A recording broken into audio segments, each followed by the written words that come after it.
नमस्कार बच्चों, कैसे हैं आप सभी।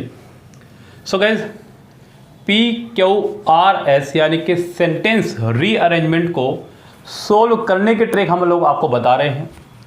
कल हम लोगों ने अपनी बात यहाँ ख़त्म की थी कि evil eyes go to hell और evil eye goes to hell. यानी कि मैंने आपको बताया था कि अगर नाउन में SAIS आएगा तो वर्ब में नहीं आएगा, और अगर नाउन में नहीं आएगा तो वर्ब में आएगा।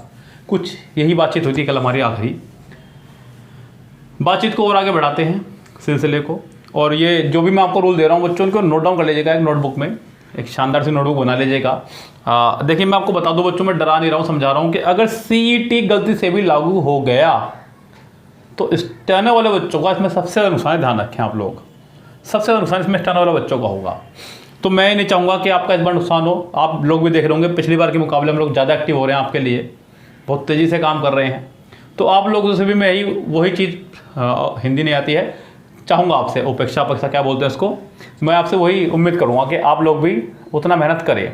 इस गैस चैनल सब्सक्राइब करना है आपको, करें नहीं करना है नहीं करें, कोई टेंशन नहीं है बच्चों। आप वीडियो लाइक करना चाहे करें, ना करें, लेकिन आप वीडियो देख लें बस। आप लोग रूल्स नोट डाउन कर लें। आप इतना भी कर लेंगे आपका सिलेक्शन हो जाएगा। आप मुझे मैसेज कर देंगे, मेरे लिए इतना काफ़ी होगा। आप सब्सक्राइब करें या ना करें, वो आपकी मर्जी है। इस गैस हम लोग कहानी को अपनी आगे बढ़ाते हैं बच्चों। यहाँ पे आज मैंने कल आपको पढ़ाया कि सब्जेक्ट के बारे में, किसके बारे में, सिर्फ सब्जेक्ट के बारे में। मैंने बताया कि सब्जेक्ट की पोजीशन पर हमेशा 4 चीज़ें आ सकती हैं, नाउन, प्रोनाउन, जीरंड और इन्फिनेटिव। नाउन प्रोनाउन ही क्यों, ये भी बताया मैंने आपको। जीरंड इन्फिनेटिव क्यों, ये बताया मैंने आपको। थोड़ा सा जीरंड और इन्फिनेटिव पर थोड़ी सी बात हो जाए, क्योंकि ये PQRS में बड़ा दुखी करेगा आपको, डेफिनेटली दुखी करेगा बच्चों। ध्यान देना, जीरंड यानी कि जब आप लोग वर्ब की फर्स्ट फॉर्म में लगा देते हैं ING, उसको बोलते हैं जीरंड। लेकिन हर बार ING लगाने पर वो जीरंड का काम नहीं करता, ये ध्यान रखें। हर बार जब वर्ब की फर्स्ट फॉर्म में ING लगे तो क्या वो जीरंड ही है? जी नहीं, बिल्कुल भी नहीं, ऐसा हर बार नहीं होगा बच्चों। ध्यान देना, यदि इस वर्ब की फर्स्ट फॉर्म में ING से पहले बी की फैमिली, किसकी फैमिली बच्चों? बी की फैमिली। इस बी की फैमिली को समझ लो क्या है बच्चों। ये बी की फैमिली के अंदर आपका आता है इज, एम, आर, वोज, वर, और साथ में इसके ये 3 मेंबर और बीन, बीइंग। ये 8 लोगों का परिवार है बी का। Be, been, being, is, am, are, was, were, ये 8 लोगों का परिवार है। अगर इसके बाद आपकी ING फॉर्म आ रही है तब आप समझ जाना कि ये वर्ब है। क्या आपका ये वर्ब है? और अगर वर्ब की फर्स्ट में ING विदाउट बी की फैमिली आ रहा है तब आप समझ जाना कि ये आपका जीरंड है। जरा हो जाए 2-4 एग्जांपल आपके लिए, बड़े प्यारे प्यारे एग्जांपल। जैसे कि मैंने कहा आई एम स्मोकिंग सिगरेट। बच्चों सिगरेट की स्पेलिंग चेक कर लीजिएगा, कई बार एग्जाम में ही आती है, पूछी जाती है स्पेलिंग में। CIGAREETTE। मैं सिगरेट पी रहा हूँ, मैं सिगरेट पी रहा हूँ। यहाँ पर स्मोकिंग आपका वर्ब है, क्योंकि इससे पहले आपकी बी की फैमिली आई हुई है। Is, am, are, was, were, be, been, being. मैंने कहा smoking is injurious to health, यानी कि सिगरेट पीना स्वास्थ्य के लिए हानिकारक है। यहाँ ये जो स्मोकिंग आप देख रहे हैं, इससे पहले, जस्ट पहले, ना इज है, ना एम है, ना वोज है, ना वोर है, ना बी, बीइंग, कुछ भी नहीं है। ऐसे में आपका जीरंड है। क्या आपका ये जीरंड है? जरा खुद देखें। आई स्टॉप्ड स्मोकिंग, मैंने सिगरेट पीना छोड़ दिया। अब इस स्मोकिंग से पहले भी आपका ना इज, ना एम, ना आर, ना वोज, ना वर, कुछ भी नहीं है, यानी कि बी की फैमिली नहीं है। ऐसे में भी आपका ये जीरंड है। क्या ये आपका जीरंड है? अब जीरंड से PQRS में क्या प्रॉब्लम आएगी, जरा वहाँ देख लें आप लोग बच्चों। सबसे पहले समझ लेना ध्यान से बात को, छोटी छोटी चीज़ें आपको बड़ा बनाएंगी बच्चों। ये चीज़ आज नहीं कल तो ख़त्म होगी, शुरुआत की है तो ख़त्म तो होगी, 1 हफ्ता, 10 दिन, 20 दिन, कभी तो ख़त्म होगी ना। जुड़ रही है आप लोग, बस धैर्य रखिए बच्चों।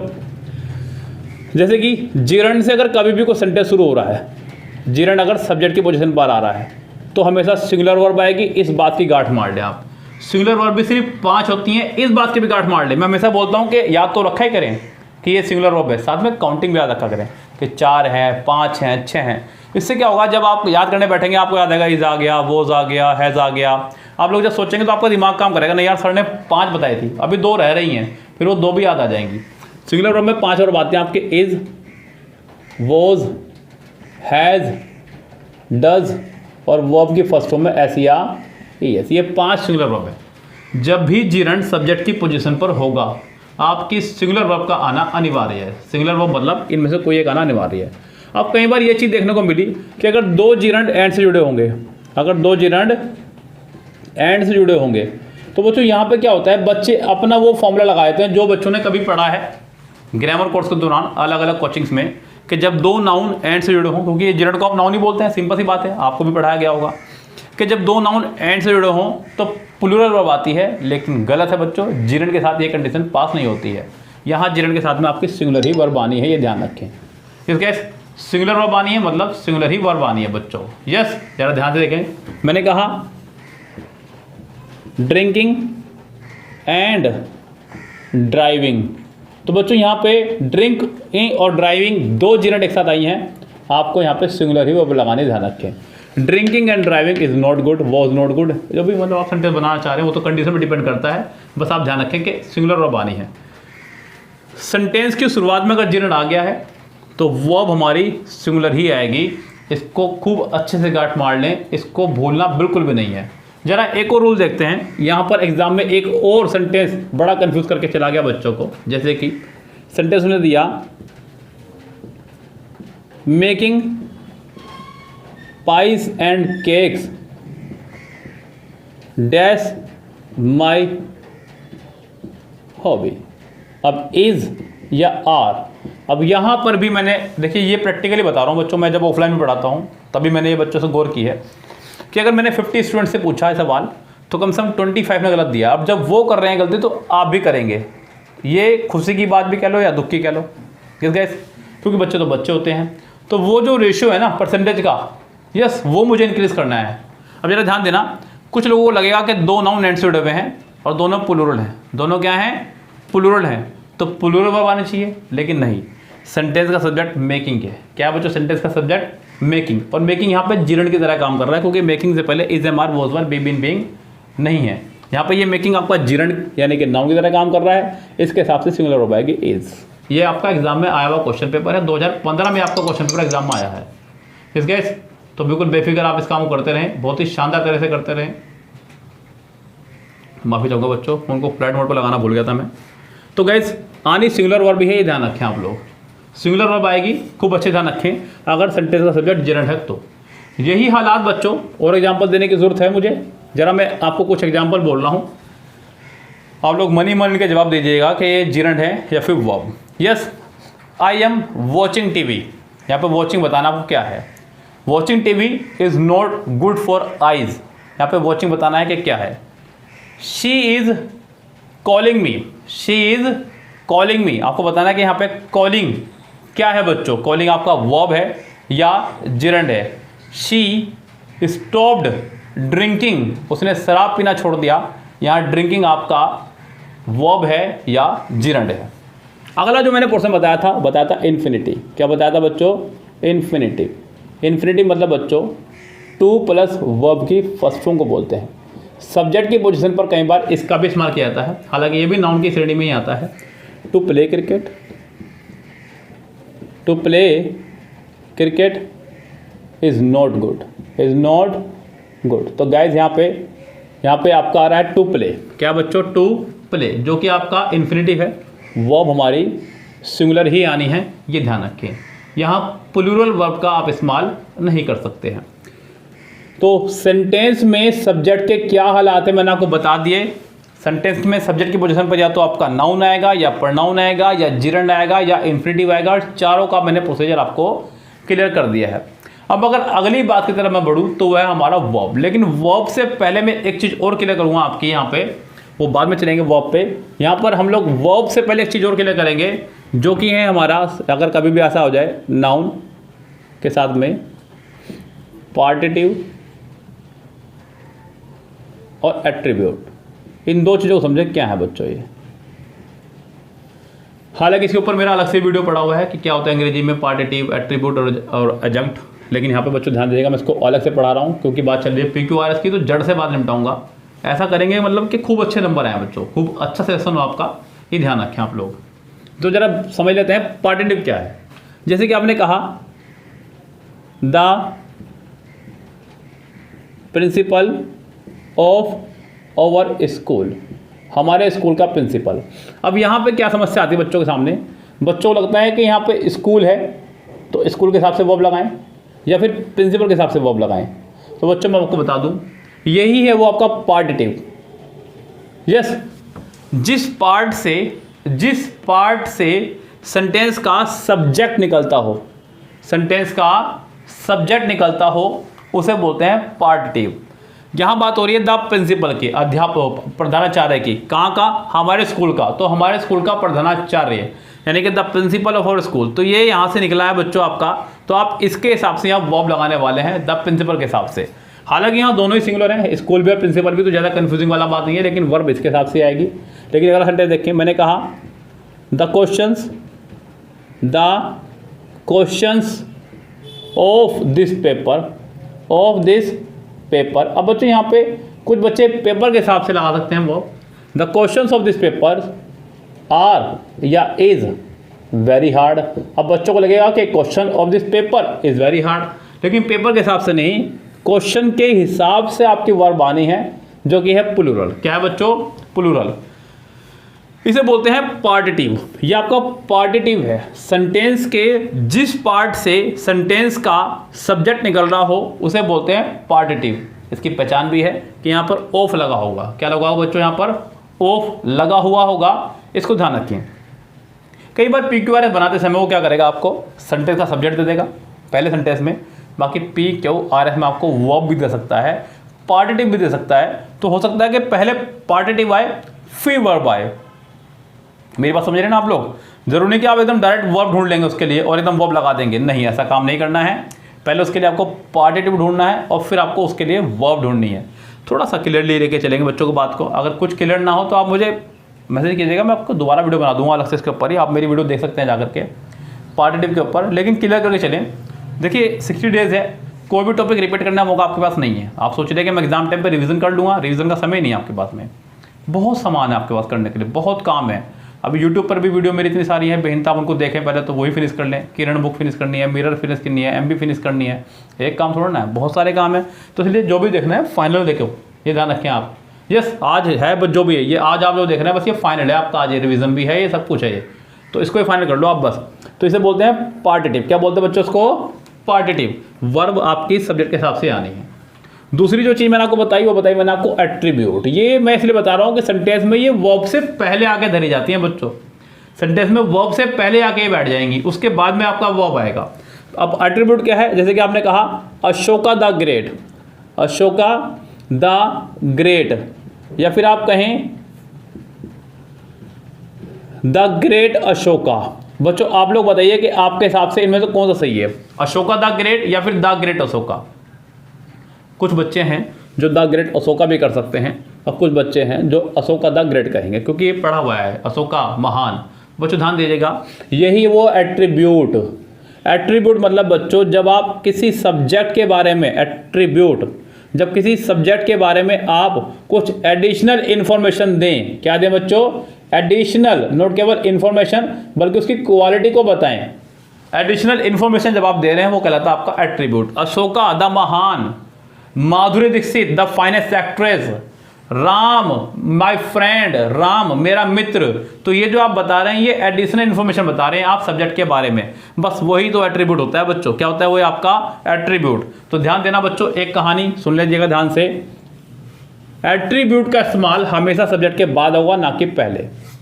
एट्रीब्यूट का इस्तेमाल हमेशा सब्जेक्ट के बाद होगा, पहले नहीं। तो यहाँ पे अशोका द ग्रेट, लेकिन वर्ब हमारी अशोका के हिसाब से आनी है, ध्यान रखें।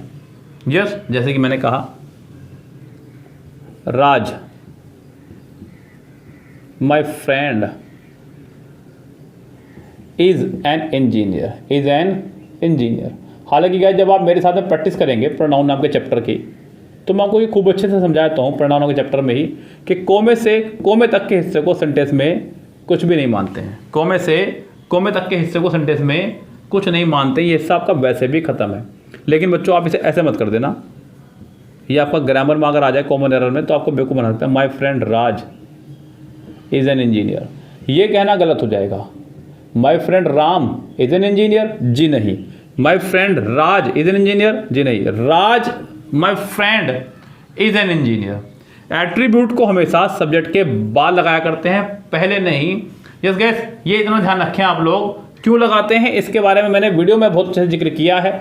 ओके, आपको जिसको वो वीडियो चाहिए एट्रीब्यूट पार्टिटिव एजेंट की, मुझे मैसेज कर दीजिएगा, मैं भेज दूंगा आपको, नहीं तो मैं डिस्क्रिप्शन बॉक्स में लगा दूंगा, हालांकि इतना समय मिलता नहीं है। ओके गैस, तो यहाँ पर आपने जान लिया एट्रीब्यूट के बारे में और साथ में आपने जान लिया पार्टिटिव के बारे में। ये वो हिस्से हैं जो सेंटेंस में सब्जेक्ट की पोजीशन के बाद आ जाते हैं। अब जो तीसरा हिस्सा सब्जेक्ट सेंटेंस में आएगा आपका, एक सेंटेंस बच्चों पूरा सेंटेंस तैयार हो रहा है आपका। अभी देखो सेंटेंस बनाना, कहते हैं ना कि सेंटेंस बनाना इतना आसान काम नहीं है, क्योंकि वो मीनिंगफुल भी होना चाहिए। मैंने कहा कि मुझे काट कर सेब खिलाओ, मुझे काट कर सेब खिलाओ, तो यहाँ पर ये सेंटेंस गलत है बच्चों। मुझे काट कर नहीं, मुझे सेब काट कर खिलाओ, मुझे सेब काट कर खिलाओ, तो ये काट कर सेब के बाद आएगा, सेब कटेगा ना कि मैं। यस, आपको नहीं काटना है भैया, सेब को काटना है, ध्यान रखेंगे आप लोग। तो यही तो है बस सेंटेंस, समान सारा पूरा है, लेकिन वो आगे पीछे नहीं था, सीक्वेंस में नहीं था, एक करेक्ट ऑर्डर में नहीं था। ओके गाइस, तो उस ऑर्डर में लगाओ सेंटेंस को। तो यहाँ पर जो दूसरा हिस्सा है आपका हो चुका है सब्जेक्ट, पार्टिटिव और एट्रीब्यूट। अब आपका आता है वर्ब की कहानी। किसी कहानी बात करेंगे बच्चों, वर्ब। अब बच्चों वर्ब का एक हिस्सा सुन लीजिएगा आप लोग ध्यान से। पहले ही वर्ब जो है हमारे पास दो तरह की हैं, पहली हेल्पिंग वर्ब और दूसरी मेन वर्ब। अब हेल्पिंग वर्ब भी तीन तरह की हैं आपकी, तीन तरह की मतलब प्रेजेंट, पास्ट और फ्यूचर। प्रेजेंट, पास्ट और फ्यूचर, ये तीन तरह की आपकी हेल्पिंग वर्ब है। बहुत डीपली नहीं पढ़ाऊंगा, बिल्कुल बेफिक्र रहिए, PQR जितना ही पढ़ाऊंगा सिर्फ। ये आपके तीन तरह की हेल्पिंग वर्ब है, प्रेजेंट, पास्ट और फ्यूचर। अब यहाँ पर आपकी तीन हेल्पिंग वर्ब और भी हैं, जो कि आपकी बी, बीन, बीइंग, ये तीन भी हेल्पिंग वर्ब की श्रेणी में आती हैं, लेकिन ये किसी भी टेंस के अंदर नहीं आएंगी। ना तो ये प्रेजेंट की हैं, ना ये पास्ट की हैं, ना ये फ्यूचर की हैं, ये भी हेल्पिंग वर्ब ही। ये बात ध्यान रखें आप लोग। तो ये तीन भी आपकी हेल्पिंग वर्ब ही हैं, प्रेजेंट, पास्ट, फ्यूचर में आपके नहीं आएंगी। तो ये सभी आपकी हेल्पिंग वर्ब है। क्या आपकी ये हेल्पिंग वर्ब, सहायक क्रियाएं। अब इन हेल्पिंग वर्ब में भी एक कहानी आपके साथ जुड़ती है बच्चों, वो कहानी सुनिएगा ध्यान से। क्या कहानी है,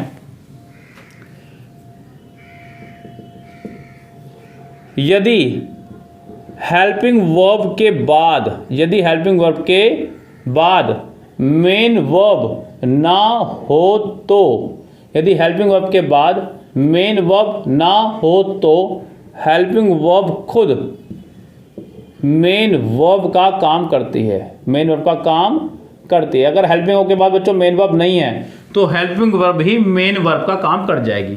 जरा कैसे, मैंने कहा आई एम एन इंजीनियर, मैं एक इंजीनियर हूँ। तो बच्चों यहाँ पर एम के बाद में कोई वर्ब नहीं आई है, डायरेक्ट ऑब्जेक्ट आया है, यहाँ पर आपका एम ही मेन वर्ब है। आपने कहा शी हैज़ अ कार, उसके पास एक कार है, यहाँ पर हैज़ के बाद कोई वर्ब नहीं आई है, यहाँ पर हैज़ ही आपका मेन वर्ब है। जब आप लोग is am are, was verb का इस्तेमाल, हैज़ हैव, हैड का इस्तेमाल एज ए नाउन या एडजेक्टिव करते हैं, नाउन या एडजेक्टिव के साथ में करते हैं, तब ये ऐसे में आपका खुद ही वर्ब का काम करती हैं। She has a cow, you have a bank balance, कुछ भी मतलब जब आप लगाते हैं इस तरह से, तब आप लोगों का ये सेंटेंस मेन वर्ब की तरह ही काम करता है। लेकिन अगर इनके बाद मेन वर्ब हो तब ये हेल्पिंग वर्ब की तरह काम नहीं करती, सॉरी मेन वर्ब की तरह ना काम नहीं करती हैं, फिर ये हेल्पिंग वर्ब की तरह काम करती हैं। यानी कि अगर हेल्पिंग वर्ब के बाद मेन वर्ब भी है तब ये हेल्पिंग वर्ब का काम करेंगी और मेन वर्ब आपकी अलग है। जैसे कि आपने कहा I am writing a letter, I am writing a letter. अब यहाँ पर ये जो एम देख रहे हैं ये आपकी हेल्पिंग वर्ब है और ये आपका मेन वर्ब है। राइटिंग यहाँ पे मेन वर्ब है। अब यहाँ पे एम सिर्फ ये बताने के लिए आ रहा है कि सेंटेंस प्रेजेंट में है, पास्ट में है, फ्यूचर में है। यहाँ पर एम सिर्फ ये बताने आया है बच्चों। तो I am writing a letter clear कर रहा है कि सेंटेंस आपका प्रेजेंट में है। अगर आपने कहा I was cooking food, I was cooking food, तो बच्चों यहाँ पर ये वॉज ये बताने आ रहा है कि सेंटेंस पास्ट में है और ये हेल्पिंग वर्ब की तरह काम कर रहा है, क्योंकि कुकिंग मेन वर्ब आपकी यहाँ पे आ चुकी है ऑलरेडी पहले ही। यस गाइस, क्लियर आपकी कहानी। मैंने कहा आई शैल कुक फूड, मैं खाना बनाऊंगा, यहाँ पर भी ये बताने आ रहा है कि ये सिर्फ फ्यूचर में है सेंटेंस, बाकी ये आपकी हेल्पिंग वर्ब है और ये आपकी मेन वर्ब है। ओके गाइस, हेल्पिंग वर्ब और मेन वर्ब। यस, तो ये कहानी है आपकी हेल्पिंग वर्ब और मेन वर्ब की। तो फिलहाल आज की कहानी को यहीं स्टॉप करूँगा, क्योंकि ये कहानी थोड़ी सी लंबी खिंच जाएगी और उतना समय नहीं है मेरे पास, और थोड़ा सा और भी कारण है, क्योंकि कल आपके इसी बैच में जो है मेरी कल तबीयत ख़राब हो गई थी, बहुत ज़्यादा डिहाइड्रेशन की कमी हो गई थी। फिलहाल आज आप इतना देखिएगा, इसको नोट बनाइएगा, कल इससे आगे की बात शुरू करेंगे। तब तक के लिए लेते हैं आपसे विदा। Goodbye, have a nice day.